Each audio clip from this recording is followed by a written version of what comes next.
আমার আমি তার উপরেই একটা মেয়ের বিয়ে হয়ে গেলে স্বামী তো তার সবথেকে বড় অবলম্বন। তার ছাড়া তো আর আমার কোনো কিছু নাই। আর তাকে ছাড়া আমি অন্যভাবে বেঁচে থাকবো সেটা আমি ভাবতেই পারি না। সবসময় সারাক্ষণ আমি শুধু তার কথাই ভাবি আর তারে নিয়েই খারাপ সবসময় লাগে। কথা বলতে গেলেও কান্না আসে। ডিউটি যদি কোনো হয় এদিক সেদিক হয় আর বলে কারেন্টের হিটও দেয় নিজে ইচ্ছা করে যে কোনো দিক দিয়ে ভাইগে যাব পন্থা বাইরে মাইরা লাগবে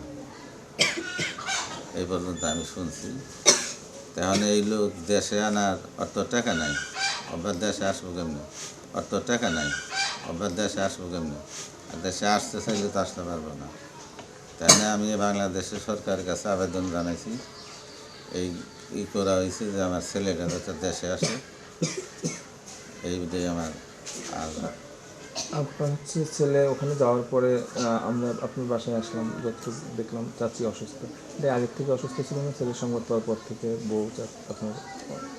আমি আগে থেকে সেই বউটা একটা কথা কইলে বউটারে এটা বুঝতে পারি না, দেখতে পারি না, ছেলেটাকে দেখেন না, আমি নিজে কামাই করতে পারি না, কাজে বউর কথা জবাব আমি দিতে পারি না। বউটা ভালো বলে এখান থেকে এলিয়া ধরে আসছে, যদি ভালো না হয়তো অন্য সমস্ত খারাপ মেয়ে কবে ভেঙে যেত। কেন আমি খুব দুঃখের মধ্যে আছি। চাচি অসুস্থ হয়েছে কি? হ্যাঁ, অসুস্থ হয়েছে বছর 3 আগে থেকে। ছেলে বিদেশে যাওয়ার পর থেকে অসুস্থ। এই যে দুবাই থেকে থাইল্যান্ড গেল, আপনাদের সাথে কি রেগুলার যোগাযোগ ছিল না? কি যোগাযোগ আছে কিন্তু কার বুদ্ধি শুনছে কেমনে গেছে ওটা আমি বলতে পারি। মাঝখানে কি যোগাযোগ বন্ধ ছিল? ছেলে কই আছে না আছে এরকম যোগাযোগ কিছু বন্ধ আছিল, তারপরে ওই বড় ধনে এলো গোজা গোজা করে হেঁটে আমাদের কাছে সংবাদ দিছে। ভাই সরাসরি এসে জানায়নি?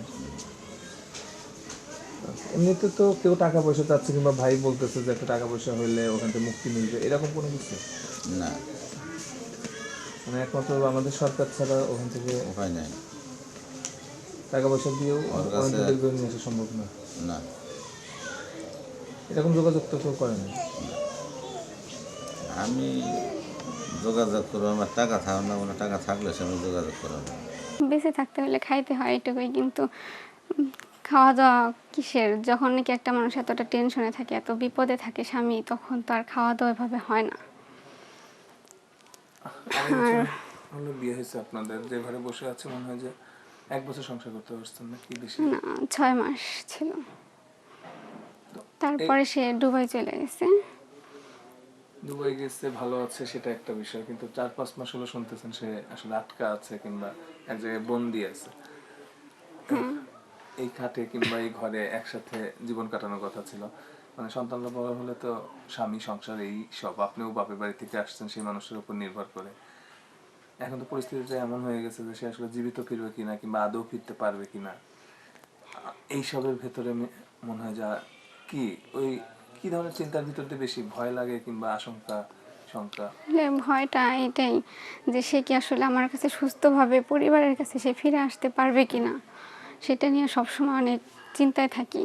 বা আমার শাশুড়ি আছে, সে খুব অসুস্থ, তাকে সবটা জানানো হয় না, সে সবটা জানে না, স্ট্রোক করছে, কথা ওইভাবে বলতে পারে না। ছেলের নিয়ে অনেক চিন্তা করে। বিদেশে আসলে যাদের স্বামীরা থাকে কিংবা যারা যায় আসলে কর্মসন্ধানে, একটা স্বপ্ন নিয়ে থাকে যে 5 বছর পর আমার স্বামী ফিরবে, ফিরলে আমার সংসারটা আবার আমার মতো হবে, আমি করব। এখন আসলে আপনার স্বামী যে অবস্থায় আছে সেই স্বপ্ন আর আছে নাকি? আসলে স্বপ্নটা কই গিয়ে ঠেকতেছে? আসলে এখন শুধু একটাই, অনেকটা টেনশন হয় যে আমার স্বামী কি সুস্থ মতো দেশে ফিরতে পারবে, যে পরিস্থিতি ওইখানে কি হবে, এটা নিয়ে সবসময় বুঝতে পারি না আসলে পজিটিভ ভাববো না নেগেটিভ ভাববো। সবসময় যে খারাপ পরিস্থিতি, ভালো কোনো কিছু ভাবতেই পারতেছি না।